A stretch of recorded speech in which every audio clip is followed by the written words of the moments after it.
Hello, my future doctors. How are you? This is Pammi Ojha here, and welcome back to my Krishna online classes, which is absolutely free for all non-affordable NEET aspirant. And today we will discuss about protein and amino acid. Amino acid is monomer of protein. So I did explain all the NCERT line by line at the end of this video. So please watch till the end of this video. Okay? So let's begin it. हम लोग पढ़ेंगे protein और amino acid. ठीक है, तो देखिए हम आपको समझाते हैं। प्रोटीन जो होता है ना, इसका हमारे बॉडी में बहुत ज़्यादा इम्पोर्टेंस है। ठीक है, प्रोटीन का वाटर के बाद प्रोटीन का इम्पोर्टेंस हमारे बॉडी में बहुत ज़्यादा है। क्यों? क्योंकि प्रोटीन हमारे बॉडी में जितने भी एंजाइम्स वगैरह होते हैं, जैसे ट्रिप्सिन हो गया, आपको स्टमक में बहुत सारे जूस वगैरह भी बनते हैं, तो सब प्रोटीन से मिलकर बने होते हैं। ठीक है, आपको पता है हार्मोन भी बहुत सारा प्रोटीनेशियस होता है। ठीक है, तो प्रोटीन का बहुत ज़्यादा इंपॉर्टेंट रोल है। एंटीबॉडी भी प्रोटीनेशियस होता है। प्रोटीन का काम ट्रांसपोर्ट फंक्शन आपको बताए थे, प्लाज्मा मेम्ब्रेन में प्रोटीन होता है जो ट्रांसपोर्ट का काम करता है। ठीक है, उसके बाद कहीं भी हमारा सेल डैमेज होता है तो उसको रिपेयर करने में प्रोटीन हेल्प करता है। ठीक है, तो हमारे बॉडी में प्रोटीन का रोल बहुत ही ज़्यादा इम्पॉर्टेंट है। ठीक है, तो देखिए हमारे बॉडी में आपको बताया कि वाटर के बाद प्रोटीन का जगह है, बहुत ज़्यादा अमाउंट में होता है। वाटर होता है आपको 70 to 90%। ठीक है, देखिए इंसान है, बहुत खुश है, इसका पेट भरा हुआ है। क्या क्या से? वाटर से, प्रोटीन से, आयरन से, लिपिड से और कार्बोहाइड्रेट से और न्यूक्लिक एसिड से। ठीक है, तो देखिए इसके पेट में क्या क्या है। 70 to 90% है आपको वाटर, 10 to 15% है आयरन, 1% है आपको 10 to 15% है प्रोटीन, 1% है आयरन, 2% है लिपिड और 3% है कार्बोहाइड्रेट और 5 to 7% है न्यूक्लिक एसिड। ये भी ह्यूमन में ही है, जगह नहीं थी इसलिए बाहर लिख दिया। ठीक है, ये एनसीईआरटी का डाटा है, तो आप लोग इसको याद रखिएगा। ओके, नेक्स्ट देखिए, इसके बाद प्रोटीन है क्या? तो ये हेटेरोपॉलीमर है। ठीक है, हेटेरो का मतलब क्या? मतलब कि जो सेम ना हो, मतलब वैरी करता हो, डिफरेंट हो। ठीक है, पॉलीमर का मतलब क्या? बहुत सारा मोनोमर जुड़ करके पॉलीमर का फॉर्मेशन करता है। ठीक है, पॉलीपेप्टाइड का मतलब क्या? बहुत सारा पेप्टाइड बॉन्ड। ठीक है, तो क्या है कि प्रोटीन जो है ना, बहुत सारा एमिनो एसिड से मिल करके जुड़ करके बॉन्ड बना करके बना होता है। इसका मोनोमर है अमीनो एसिड। ठीक है, तो आपको नाम से ही पता चल रहा है अमीनो एसिड। अमीनो का मतलब NH2 ग्रुप होगा, एसिड है तो कोई एसिडिक ग्रुप होगा, तो इसमें कार्बोक्सिल ग्रुप होता है। ठीक है, यहाँ तो कोई प्रॉब्लम नहीं है। इसके बाद देखिए, जो अमीनो एसिड होता है ना, इसको बिल्डिंग ब्लॉक ऑफ प्रोटीन भी बोलते हैं। ठीक है, क्योंकि प्रोटीन जो है इसी अमीनो एसिड से मिलकर के बना होता है। ठीक है बच्चों, देखिए ये सारे के सारे अमीनो एसिड बहुत खुश हैं। क्यों? क्योंकि आपस में हाथ लिंक्ड है इनका। देखिए ये हाथ पकड़ के चल रहे हैं, घूम रहे हैं साथ साथ में, बहुत खुश है। ठीक है, तो ये जो बॉन्ड बीच में होता है ना, ये हैंड जिसको मैंने बोला, जिससे जुड़े होते हैं, जिस हाथ से जिस बॉन्ड से जुड़े होते हैं उसको पेप्टाइड बॉन्ड बोलते हैं, याद रखिएगा। ठीक है, इसके बाद देखिए एनसीईआरटी में एक छोटी सी है डायग्राम जिसमें बताया है। ये मान लीजिए किसी को अभी आप एन मान लीजिए अमीनो एसिड को, तो कुछ अमीनो एसिड उसके आगे होगा, कुछ अमीनो एसिड उसके पीछे होगा, क्योंकि ये तो चेन है। तो यदि भी इसको मान लिया एन, तो इसके आगे वाला हो जाएगा N+1 अमीनो एसिड, पीछे वाला हो जाएगा N-1 अमीनो एसिड। ठीक है, ये देखिए। उसके बाद अब हम स्ट्रक्चर की बात करते हैं। तो अमीनो एसिड जो होता है वो सब्स्टिट्यूएंट ऑफ मीथेन होता है। मीथेन का फॉर्मूला आपको पता है, ये होता है। ठीक है, सेंटर पे कार्बन और चारों तरफ उसकी वैलेंसी हाइड्रोजन से पूरी हो रही है। ठीक है, वैसे ही क्या है कि अमीनो एसिड में भी सेंटर पे कार्बन होता है, आपको राइट साइड कार्बोक्सिल ग्रुप और लेफ्ट साइड अमीनो ग्रुप मौजूद होता है, और किसी एक साइड आप इसको हाइड्रोजन लगा दो और एक अल्काइल ग्रुप होता है।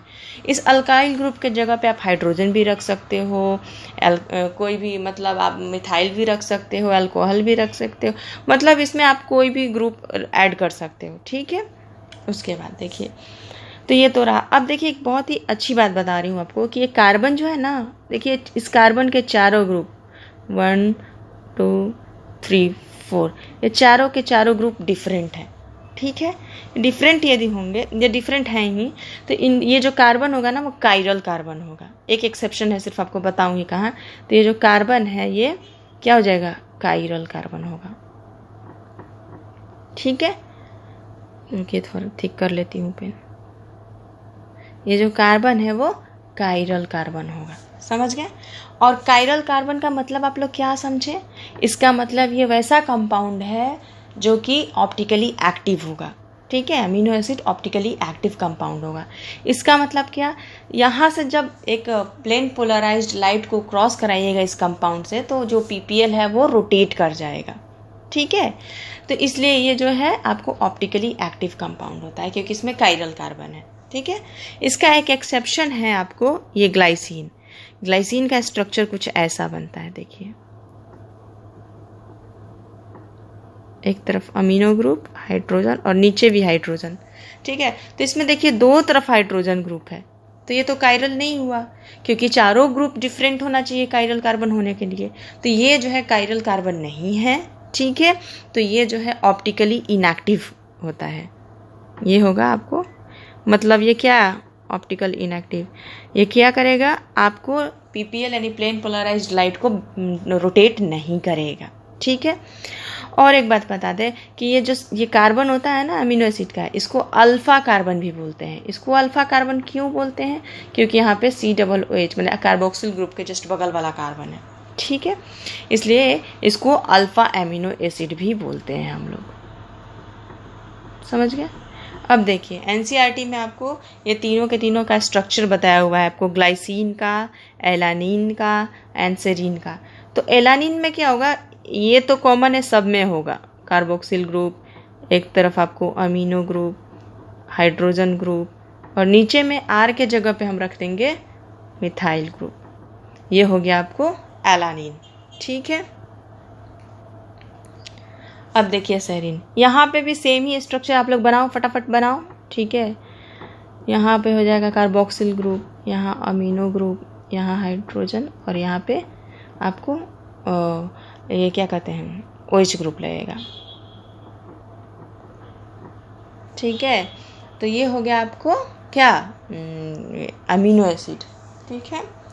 उसके बाद क्या है,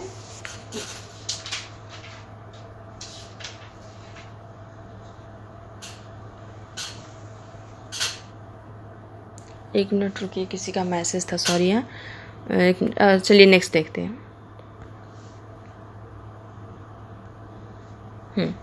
देखिए जो अमीनो एसिड होता है ना, यह आपको एम्फोटेरिक इन नेचर होता है। इसका मतलब क्या हुआ एम्फोटेरिक इन नेचर, इसका मतलब ये एसिड बिहेवियर भी शो करेगा, एसिड की तरह भी काम करेगा और बेस की तरह भी काम करेगा, ठीक है। देखिए ये आपको तीनों का तीनों अमीनो एसिड है, ठीक है। ये जो है आपको न्यूट्रल मीडियम में है, न्यूट्रल मीडियम में न्यूट्रल है, ना हंस रहा है ना रो रहा है, एकदम न्यूट्रल है, तो ये आपको न्यूट्रली बिहेवियर शो कर रहा है, ठीक है। ये देखिए एसिडिक मीडियम में है, एसिडिक मीडियम में है तो बहुत खुश है, अमीनो एसिड है ना, ठीक है, तो बहुत खुश है, तो ये आपको एसिड की तरह एक्ट कर रहा है, ठीक है। किस में, सॉरी, बेस की तरह एक्ट कर रहा है, मैंने एसिडिक मीडियम में है, काफ़ी खुश है। क्यों खुश है, क्योंकि ये बेस की तरह एक्ट करेगा, ठीक है। आप कैसे भी याद कर लो, क्योंकि अमीनो एसिड जो है उसको बेस पसंद है, ठीक है, क्योंकि एसिड है ना, तो सोच लो कि कुछ भी अपना बेस के खुश है, क्योंकि ये मतलब बेसिक प्रॉपर्टी शो करेगा, किसमें, एसिडिक मीडियम में। उल्टा होता है बच्चों, याद रखना, एसिडिक मीडियम में बेसिक बिहेवियर शो करेगा और बेसिक मीडियम में एसिडिक बिहेवियर शो करेगा। ये देखिए बेसिक मीडियम है, यहाँ पे एक्ट एज एसिड कर रहा है, मतलब सैड है, ठीक है। तो ये आप समझ गए, मैंने समझाने के लिए हैप्पी सेट किया है, ठीक है। समझिए कि ये बेस होने के लिए बहुत ही खुश हो जाता है अमीनो एसिड, तो खुश है क्योंकि ये बेसिक बिहेवियर कर रहा है, ठीक है। और ये सैड है क्योंकि एसिड की तरह एक्ट कर रहा है बेसिक मीडियम में, ठीक है। नेक्स्ट देखिए, ये हो गया आपको। अब चलेंगे नेक्स्ट कि आपको एसिड, अमीनो एसिड को हम कैसे मतलब न्यूट्रल मीडियम में रखेंगे तो आपको एसिडिक मीडियम में रखेंगे तो बेसिक मीडियम में रखेंगे तो कैसे जो है बिहेवियर शो करेगा एसिड बेस की तरह, वो आपको समझाते हैं। सबसे पहले हम अमीनो एसिड को न्यूट्रल मीडियम में रखते हैं। जब हम अमीनो एसिड को न्यूट्रल मीडियम में रखते हैं, देखिए एलानिन का ही एग्जाम्पल लेके चलते हैं, या आर कोई भी हो सकता है, बट हम एलानिन का एग्जाम्पल लेके चलते हैं। तो न्यूट्रल मीडियम है, यहाँ से क्या होगा, H+ ब्रेक होगा और ये आकर के यहाँ पर अमीनो ग्रुप पे आकर के जुड़ जाएगा। तो नेक्स्ट स्ट्रक्चर क्या बनेगा, आपको कुछ ऐसा स्ट्रक्चर दिखेगा।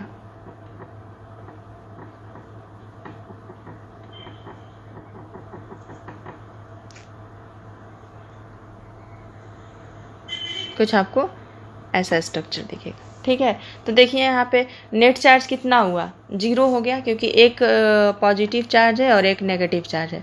तो ये क्या हो जाएगा, आपको न्यूट्रली बिहेवियर शो कर रहा है।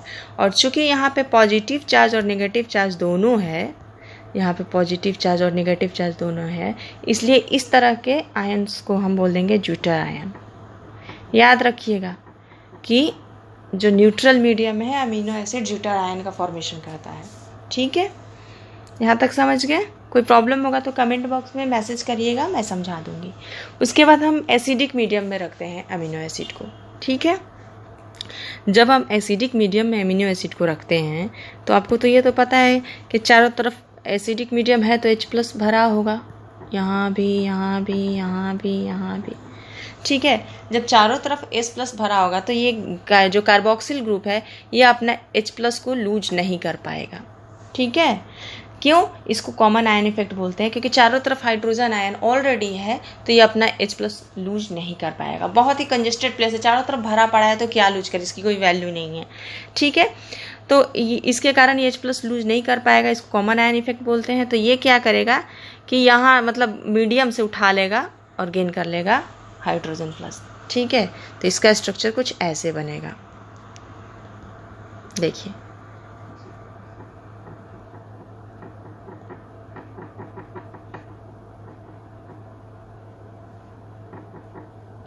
तो देखिए यहाँ पे क्या हो रहा है, यहाँ पर नेट चार्ज क्या है, एक पॉजिटिव चार्ज है।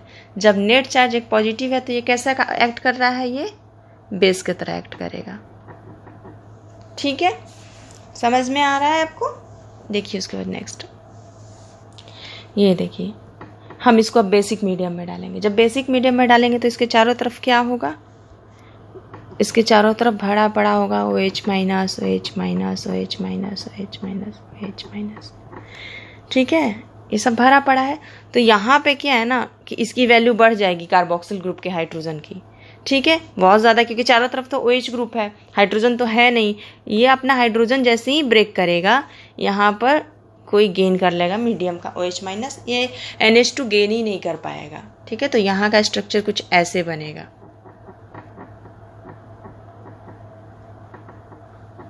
देखिए आपको समझ में आना चाहिए, नहीं आए तो बताइएगा।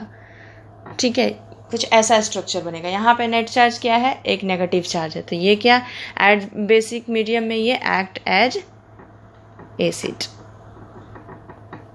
देखिए, तो इस तरीके से एसिडिक बिहेवियर भी शो किया और बेसिक भी। ठीक है, इसलिए इसको एम्फोटेरिक कहते हैं। उसके बाद देखिए टाइप्स ऑफ एमिनो एसिड, हमारे NCERT में जो भी दिया है हम उसके बारे में आपको पढ़ा रहे हैं। ठीक है, सबसे पहले न्यूट्रल एमिनो एसिड। ये न्यूट्रल एमिनो एसिड क्या होता है, देखिए ये इसको बाल ही नहीं है, टकली है। ठीक है, ये लड़की ये क्या किए, दोनों के दोनों हाथ में एक साइड आपको अमीनो ग्रुप है, एक साइड कार्बोक्सिल ग्रुप है, दोनों बराबर है। ठीक है, इक्वल है। एक साइड एक NH2 ग्रुप है, एक साइड एक COOH ग्रुप है, मतलब कार्बोक्सिल ग्रुप है। यहाँ से सिंपली न्यूट्रल अमीनो एसिड से ब्रेक होगा और ये इसको न्यूट्रलाइज कर देगा। ठीक है, मतलब ये आपस में ये सॉरी हाँ, तो ये इधर चला आएगा तो इस पर प्लस चार्ज होगा और इस पर माइनस चार्ज हो जाएगा, तो ये आपस में न्यूट्रलाइज कर देंगे आपस में, तो इस पर कोई चार्ज नहीं है, नेट चार्ज इसका 0 है। ठीक है, उसके बाद देखिए सारे के सारे अमीनो एसिड न्यूट्रल ही होते हैं, 5 को छोड़कर।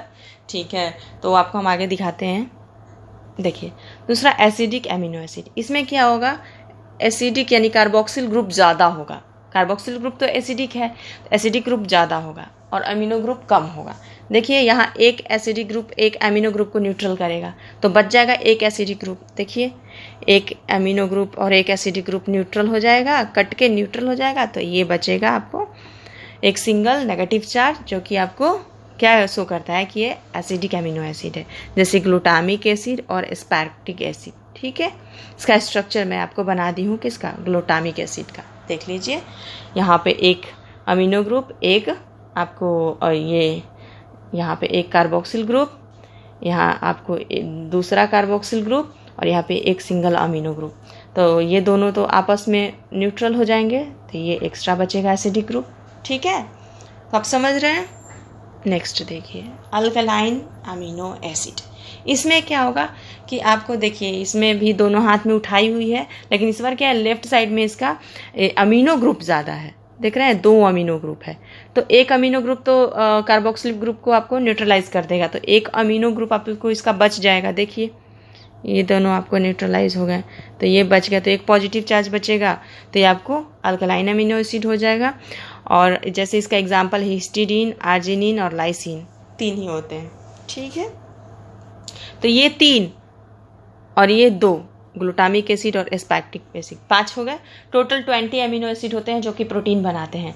तो 20 में से ये जो 5 है आपको एसिड और अल्कलाइन हो गए, तो बचे ना 15, वो सारे के सारे न्यूट्रल होते हैं। ठीक है, नेक्स्ट देखिए, कुछ एनसीईआरटी में मेंशन किया हुआ है ऐसे भी अमीनो एसिड जिसमें कुछ फंक्शनल ग्रुप है। देखिए, कुछ अमीनो एसिड में अल्कोहल भी होता है, कुछ जो है सल्फर भी कंटेन करता है, कुछ एरोमेटिक अमीनो एसिड भी होता है। कौन कौन सा, ये इंपॉर्टेंट है, आपको याद करना ही है। ठीक है, एक अल्कोहल कंटेन, देखिए यहाँ पे ये तीनों ग्रुप तो सब में सेम रहेगा। ठीक है, अमीनो एसिड का यहाँ पे देखिए अल्कोहल कंटेन कर रहा है, ये सेराइन हो गया, अल्कोहलिक अमीनो एसिड होता है। ठीक है, एकदम ऑलवेज अल्कोहल पी करके घूमते रहता है, कौन, सेराइन। ठीक है, उसके बाद देखिए ये है सल्फर कंटेनिंग अमीनो एसिड। यहाँ पे देखिए ये तीनों ग्रुप तो सेम ही हैं। ठीक है, क्या डिफरेंट है, ये डिफरेंट है, यहाँ पे सल्फर ग्रुप है, तो ये 2 है सल्फर कंटेनिंग अमीनो एसिड। आपको स्ट्रक्चर नहीं जानना है, एनसीईआरटी में नहीं है, कोई ज़रूरत नहीं है, मैंने समझाने के लिए बनाया है, सिर्फ आप एग्जाम्पल याद कर लेना। इसको सीएम चीफ मिनिस्टर से याद कर लेना। ठीक है, सीएम वो क्या है, सल्फर कंटेन करते हैं, सीएम। ठीक है, तो आप लोग अपने अपने स्टेट को सीएम से याद कर लेना कि सल्फर कंटेन करते हैं। क्या हो गया, सिस्टाइन और मिथ्योनिन। ठीक है, इसके बाद नेक्स्ट हो गया आपको एरोमेटिक अमीनो एसिड। ये क्या होता है, तो देखिए इसमें क्या है, इसमें भी 3 ग्रुप, ये तो ऊपर वाला सेम ही है, नीचे वाला ग्रुप जो है वो डिफरेंट है। ठीक है, देखिए यहाँ पे फिनाइल ग्रुप अटैच। देखिए होता क्या है ना कि आपको मुश्किल नहीं है याद करना, आप 1-2 बार देखोगे आपको याद हो जाएगा।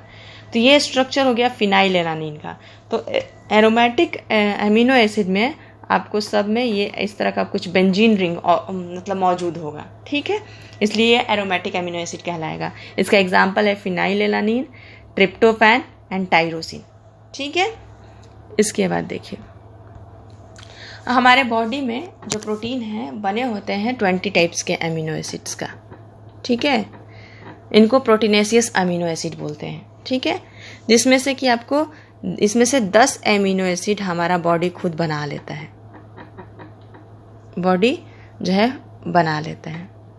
ओके, और जो 10 अमीनो एसिड है ये हमको डाइट से मिलती है, इसलिए हम इसको एसेंशियल अमीनो एसिड बोलते हैं।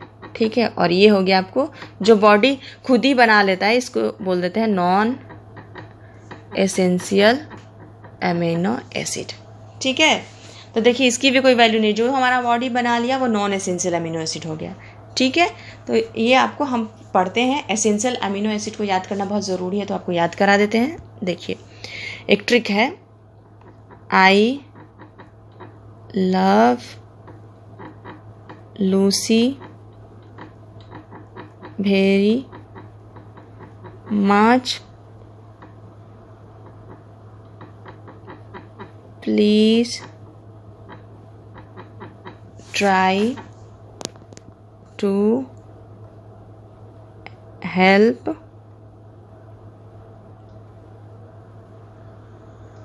आर्जिनिन। ठीक है, देखिए 3, 3, 6, 9, 10 है। ठीक है, तो इसमें क्या है, बहुत ही इजी है। समझिए कि मतलब कोई कह रहा है कि आई लव लूसी, मतलब मैं लूसी को बहुत मतलब लव कहो या लाइक कहो, कुछ भी चलेगा। ठीक है, बहुत ज़्यादा इसको लव करती हूँ, और प्लीज़ आप जो है आर्जिनिन को जा करके हेल्प करिए। आर्जिनिन भी लव करता है लूसी को, लेकिन जाइए आप आर्जिनिन को हेल्प करिए, शांत करिए कि लूसी से मैं प्यार करता हूँ। ठीक है, कुछ ऐसा आप बना लो, तो ये हो जाएगा आपको, आई से हो जाएगा आइसोल्यूसिन, लव से हो जाएगा ल्यूसिन, लूसी से आपको हो गया लाइसिन, वेरी से हो गया वैलिन, मच से हो गया मेथियोनिन, प्लीज से हो गया फिनाइल एलानिन, अलानिन, ट्राई से हो गया ट्रिप्टोफान। ये ट्रिक है बच्चों, बहुत इजी, आप ट्राई करके देखना। 2 से हो गया थ्रियोनीन। H से हो गया हिस्टिडीन। और ये हो गया आपको आर्जिनिन। ठीक है, ये लास्ट का 2 है ना, ये सेमी एसेंशियल है, एसेंशियल अमीनो एसिड है। ठीक है, तो चलिए अमीनो एसिड यहाँ फिनिश हुआ, प्रोटीन स्टार्ट करते हैं। हम स्टार्ट करते हैं पेप्टाइड बॉन्ड। बहुत सारे अमीनो एसिड आपस में पेप्टाइड बॉन्ड से मिल करके ही प्रोटीन का फॉर्मेशन करते हैं। प्रोटीन एक चेन है, पॉलीमर है, अमीनो एसिड उसका मोनोमर है। अमीनो एसिड आपस में पेप्टाइड बॉन्ड से जुड़ करके बने होते हैं। ठीक है, देखिए यहाँ मैंने 3 अमीनो एसिड लिया है। पहला ग्लाइसिन, सेकंड आपको ग्लूटामिक एसिड एंड थर्ड जो है आपको सेरीन है। ठीक है, देखिए मैंने तीनों का स्ट्रक्चर कैसे अरेंज किया है कि एक तरफ आपको अमीनो ग्रुप है लेफ्ट साइड, ठीक है, दूसरे तरफ राइट साइड आपको कार्बोक्सिल ग्रुप है। फिर देखिए अमीनो ग्रुप है, दूसरा का अमीनो ग्रुप पहले के कार्बोक्सिल ग्रुप के नज़दीक खींचिएगा, वैसे कि एक हाइड्रोजन OH के बगल में हो, मतलब कार्बोक्सिल ग्रुप के बगल में। देखिए यहाँ भी ये कार्बोक्सिल ग्रुप है और ये अमीनो ग्रुप है। ऐसे स्ट्रक्चर खींचना है एक हाइड्रोजन नाइट्रोजन के ऊपर, ऐसे कि इजीली स्ट्रक्चर बनाया जा सके। तो इस तरीके से हम पहले अमीनो एसिड को अरेंज कर लेंगे। कैसे आपने देख लिया, एक का कार्बोक्सिल ग्रुप, दूसरे का अमीनो ग्रुप, फिर कार्बोक्सिल ग्रुप, अमीनो ग्रुप आपस में नज़दीक नज़दीक। ठीक है, इसके बाद देखिए, इसके बाद हम क्या करेंगे कि इसमें से हम डिहाइड्रेशन करा देंगे, मतलब कि हम वाटर निकाल देंगे।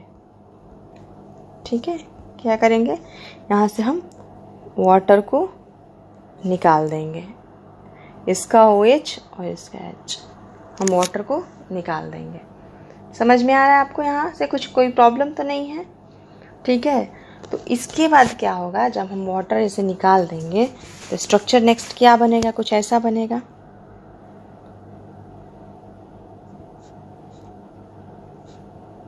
देखते रहिए स्ट्रक्चर, इसको आप ऐसे भी खींच सकते हो। ठीक है, कुछ ऐसा स्ट्रक्चर बनेगा।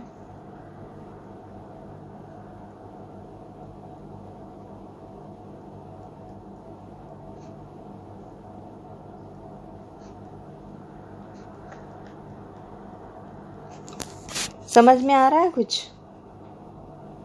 ये जो CO है ना, इसको मैं इस तरीके से लिखी हूँ। ठीक है, ये मत कंफ्यूज्ड मत होइएगा आप लोग।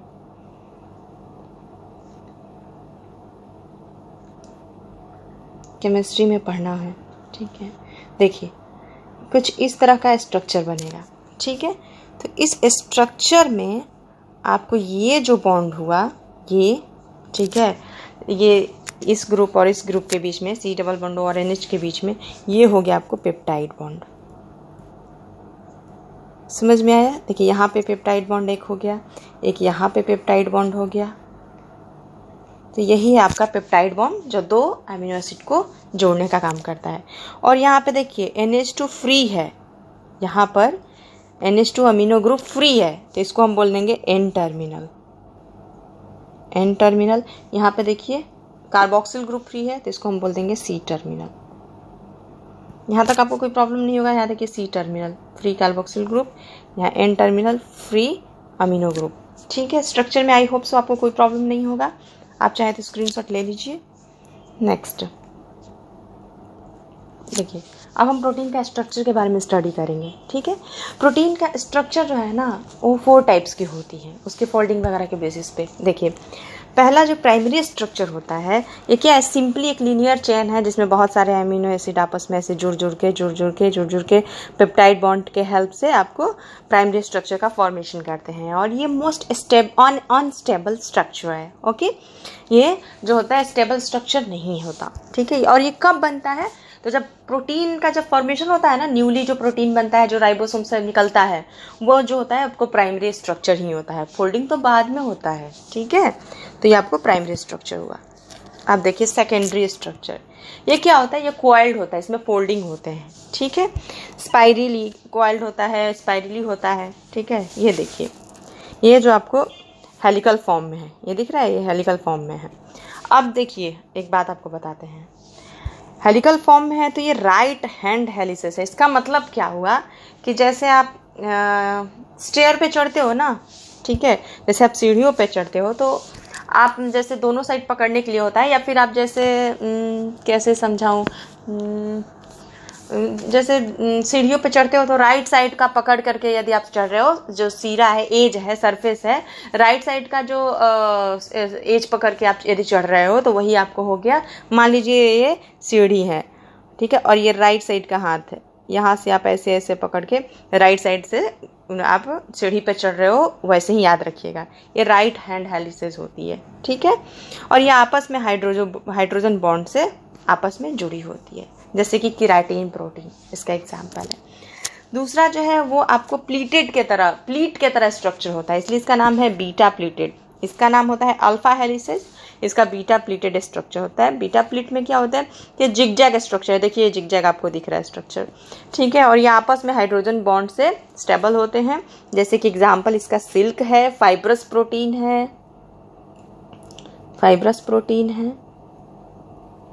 ठीक है, और जो सेकेंडरी प्रोटीन होता है ना, ये वाटर इनसॉल्यूबल होता है, ये पानी में सॉल्यूबल नहीं होगा, ठीक है। टर्शियरी स्ट्रक्चर ऑफ प्रोटीन, ये देखिए बहुत ही ज़्यादा फंक्शनल होता है हमारे बॉडी में, ठीक है, और ये सबसे ज़्यादा यही स्ट्रक्चर मिलता है, ठीक है, जो कि काम का होता है। ये 3D इसका स्ट्रक्चर है, टर्शियरी जो होता है प्रोटीन का 3D स्ट्रक्चर होता है, ठीक है, और ये हाईली फोल्डेड होते हैं, ठीक है। देखिए ये हाईली फोल्डेड है, ये एन टर्मिनल हो गया, ये सी टर्मिनल हो गया, देखिए कितना सारा, ये देखिए ये फोल्ड हो गया, हाईली फोल्ड है ना, ये हाईली फोल्ड होता है। और इसमें सारे के सारे बॉन्ड मिलेंगे आपको, हाइड्रोजन बॉन्ड मिलेंगे, आपस में आयनिक बॉन्ड मिलेंगे, ये देखिए 2 सल्फर है, डाइसल्फाइड बॉन्ड मिलेंगे, आपको इलेक्ट्रोस्टैटिक इंट्रैक्शंस मिलेंगे, हाइड्रोफोबिक बॉन्ड मिलेंगे, आयनिक बॉन्ड मिलेंगे, मतलब बहुत सारे इसमें बॉन्ड मिलते हैं, ठीक है। तो ये हो गया आपको हाईली फोल्डेड। और इसका बायोलॉजिकल फंक्शन तो पता है कि बहुत ही ज़्यादा इसका इंपॉर्टेंट रोल है। और जैसे कि प्रोटोप्लाज्म आपको बताया था मैंने कि न्यूक्लियस के अंदर के फ्लूइड को न्यूक्लियोप्लाज्म और न्यूक्लियस के बाहर के फ्लूइड को साइटोप्लाज्म को हम साइटोप्लाज्म कहते हैं, और न्यूक्लियोप्लाज्म साइटोप्लाज्म को मिला करके हम प्रोटोप्लाज्म कहते हैं। और प्रोटोप्लाज्म में जो भी प्रोटीन और एंजाइम्स होते हैं वो कैसे होते हैं, टर्शियरी स्ट्रक्चर के होते हैं, ठीक है, कोई प्रॉब्लम नहीं है। उसके बाद क्वाटरनरी स्ट्रक्चर देखिए, ये जो होता है इसमें 2 या 2 से ज़्यादा टर्शियरी स्ट्रक्चर के प्रोटीन मिल करके बनाए जाते हैं, ठीक है, 2 या 2 से ज़्यादा जो भी टर्शियरी प्रोटीन है। देखिए टर्शियरी है, देख रहे हैं, तो ये इसमें जैसे एग्जाम्पल लिया हीमोग्लोबिन को, देख रहे हैं 4 हीम ग्रुप है और चारों पे ग्लोबुलिन चेन है, 4 हीम ग्रुप दिख रहा है और ये ग्लोबुलिन चेन दिख रहा है, आपस में लपेटा हुआ है हीम ग्रुप के ऊपर। और ये स्टेबल किस बॉन्ड से है, हाइड्रोजन बॉन्ड से आपस में स्टेबल है, ठीक है। और इसका 2 देखिए अल्फा चेन है और 2 बीटा चेन है, ऊपर दिख रहा है ना। तो ये हो गया आपको क्वाटरनरी स्ट्रक्चर, ठीक है। अब देखिए बहुत इंपॉर्टेंट क्वेश्चन एनसीईआरटी का, मोस्ट इंपॉर्टेंट है, थोड़ा इसको देख लीजिए। रूबिस्को एक ऐसा, एक्चुअली रूबिस्को के बारे में आप जानते होंगे, ये वैसा प्रोटीन है, ठीक है, जो कि मोस्ट अबंडेंट होता है कहाँ, बायोस्फीयर में, ठीक है, मोस्ट अबंडेंट होता है बायोस्फीयर में, ठीक है। और आपको यदि एनिमल वर्ल्ड की बात करें कि कौन सा ऐसा प्रोटीन है जो कि एनिमल वर्ल्ड में सबसे ज़्यादा होता है, तो आपको मानना है, टिक लगाना है, कोलाजन प्रोटीन एनिमल वर्ल्ड में बहुत ज़्यादा होता है। ये हमारा इंटरसेलुलर ग्राउंड सब्सटेंस है, हमारे बॉडी में भी बहुत होते हैं। ये स्किन के नीचे कोलाजन होता है ना, कोलाजन जिसको कम होगा तो रिंकल्स आ जाएंगे, झुर्रियाँ पड़ जाएंगी, हम मोल्ड होने लगते हैं। जिसमें जितना ज़्यादा कोलाजन होगा वो उतना ज़्यादा यंगर होता है। आजकल तो कोलाजन का बहुत सारा सीरम आ गया है, क्रीम आ गया, इंजेक्शन आ गया, पता नहीं क्या क्या कॉस्मेटिक्स आ गए हैं, ठीक है। तो कोलाजन हमारे एनिमल वर्ल्ड में बहुत ही ज़्यादा मिलता है, एनिमल वर्ल्ड में। उसके बाद देखिए ये रहा कोलाजन, इसका फंक्शन दे रहा है इंटरसेलुलर ग्राउंड सब्सटेंस, मैंने आपको बढ़ा दिया। उसके बाद देखिए ट्रिप्सिन एक एंजाइम है जो कि पैंक्रियाज से निकलता है। इंसुलिन एक हार्मोन्स है जो ये भी पैंक्रियाज से निकलता है, ठीक है। तो कहिएगा कि पैंक्रियाज से हार्मोन भी निकल रहा है, एंजाइम भी निकल रहा है। हाँ बेटा जी, पैंक्रियाज हेटेरोक्राइन ग्लैंड है, इससे दोनों निकलेगा, हार्मोन्स भी निकलेगा और आपको एंजाइम्स भी निकलेगा, ठीक है। ये सब एनसीईआरटी में दिया है, इसका रोल आपको इम्पॉर्टेंट है याद करना, इसलिए मैं आप समझा देती हूँ, आप याद कर लेना, नीट के लिए इम्पॉर्टेंट है।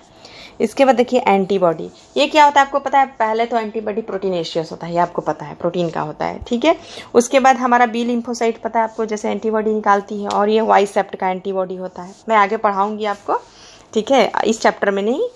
उसके बाद देखिए कुछ प्रोटीन रिसेप्टर की तरह भी काम करता है। जैसे हमको टेस्ट कैसे पता चलता है, जैसे हम कुछ खाते हैं तो हमको टेस्ट कैसे पता चलता है, तो हमारे जीभ पे जो सेल्स है ना, उसके पास कुछ प्रोटीन के रिसेप्टर्स हैं जो कि इन्फॉर्म करते हैं कि इस चीज़ का टेस्ट ऐसा है, ये चीज़ का टेस्ट ऐसा है। जो भी हमारे सेंसरी रिसेप्टर्स हैं उस पे ऐसे प्रोटीन के रिसेप्टर्स लगे होते हैं हमारे सेल्स पे, जो कि इन्फॉर्म करते हैं कि किसी भी चीज़ का इन्फॉर्मेशन, टेस्ट का, स्मेल का, किसी भी चीज़ का इन्फॉर्मेशन वो प्रोटीन जो सेल्स पे लगे होते हैं वही देते हैं हमें। ठीक है, उसके बाद देखिए GLUT4, GLUT, GLUT4 बहुत इंपॉर्टेंट क्वेश्चन है बच्चों, स्टार मार्क लगा देती हूँ। ये क्या करता है कि जैसे ये हमारा सेल है, यहाँ पे इसको ग्लूकोज को जाने का है, ग्लूकोज को भेजने का है, तो ये क्या करेगा, एक रास्ता ऐसे होता है ग्लूकोज को जाने के लिए। ठीक है, अब यहाँ से इजीली ग्लूकोज पास कर जाएगा। ये भी एक्सप्लेन करूँगी बाद में बहुत डिटेल में, पहले आपको इतना रफली समझा रही हूँ याद करने के लिए। ठीक है, तो ये जो रास्ता है ना, ये ट्रैक है ना, ये भी एक प्रोटीन का होता है जो कि GLUT4 होता है। ठीक है, और कुछ नहीं, ग्लूकोज के नाम पे GLUT4 पड़ा है। ठीक है, तो समझ गए, आई होप सो आपको कोई प्रॉब्लम नहीं होगा। जो भी ये बता रहा है कि the first amino acid is called N terminal and the last amino acid is called C terminal. मैं आपको एक्सप्लेन कर चुकी हूँ। A protein thread does not exist throughout as extended rigid rod. The thread is folded in the form of helix similar in to resolving staircase. Of course only some portion of the protein thread are arranged in the form of helix in the protein and ये आपको secondary structure के बता रहा है कि जो है, जो सारे के सारे प्रोटीन वो स्ट्रेट धागे के जैसे नहीं होते, वो फोल्डेड होते हैं, हेलिसेस फॉर्म में होंगे, बीटा प्लीट के फॉर्म में होंगे। And in the right handed, देखिए राइट हैंडेड हेलिसेस मैं बता चुकी हूँ ना कैसे, सीढ़ी वाला एग्जाम्पल से। Other region of the protein thread are folded in the form of, in the what is called secondary structure. In addition, a long protein chain also folded upon itself like a hollow woolen board. देखिए ये secondary structure के बारे में बता रहा है कि ये जो फोल्डेड होता है और आपको राइट हैंडेड है, ये आपको हेलिसेज स्ट्रक्चर हो गया अल्फा हेलिक्स। देखिए राइट हैंडेड होगा, क्या होगा, ये राइट हैंडेड होगा ऐसे सीढ़ी के जैसे। ठीक है, ऐसे सीढ़ी के जैसे। और ये बीटा प्लीटेड स्ट्रक्चर है। ये जो प्राइमरी स्ट्रक्चर होता है आपको बताया था अनस्टेबल होता है। उसके बाद करा है टर्शियरी स्ट्रक्चर कैसे होता है कि आपको in addition to long form chain, tertiary structure जो होता है ना, हॉलो उलेन बॉल के जैसा होता है स्ट्रक्चर। ठीक है, देखिए यहाँ पे टर्शियरी स्ट्रक्चर है, इसमें हाइड्रोजन और ये सब मैं बता चुकी हूँ। ये है कि एनसीईआरटी में दिया है कैसा, उलेन बॉल की तरह दिख रहा है ना, उनका गोला के जैसे दिखेगा। हाँ, उसके बाद ये 3D स्ट्रक्चर होता है tertiary and tertiary structure absolutely necessary. ये क्वेश्चन बहुत इंपॉर्टेंट है, necessary for many biological activities of protein, आपको बता चुकी हूँ मैं। Some protein are assembly with more than one, ये भी बता चुकी हूँ कि एक से ज़्यादा पॉलीपेप्टाइड सब यूनिट मिल करके क्वाटरनरी आपको स्ट्रक्चर बनाते हैं। Some proteins are an assembly of more than one polypeptide or subunit। ठीक है, मतलब एक या एक से एक से ज़्यादा, मोर देन वन। ठीक है, मतलब दो या दो से ज़्यादा पॉलीपेप्टाइड सब यूनिट मिल करके आपको क्वाटरनरी स्ट्रक्चर का फॉर्मेशन करता है। मैं आपको बता चुकी हूँ पहले ही। The manner in which this individual folded polypeptide और subunit are arranged with respect to each other, ये आपस में कैसे कैसे जुड़े होते हैं। देखिए ये लीनियर स्ट्रिंग ऑफ स्फीयर में हो सकते हैं। स्फीयर जो है अरेंज हो सकता है आपको कैसा, इन the form of cube, in the form of plate. मैं आपको हीमोग्लोबिन का स्ट्रक्चर देख के बता चुकी हूँ, यहाँ भी देखिए क्यूब के फॉर्म में होगा, आपको प्लेट के फॉर्म में होगा। And it's all called quaternary structure of protein and adult human, ये हीमोग्लोबिन वाला स्ट्रक्चर आपको बोल रहा है, आप देख लो। ठीक है,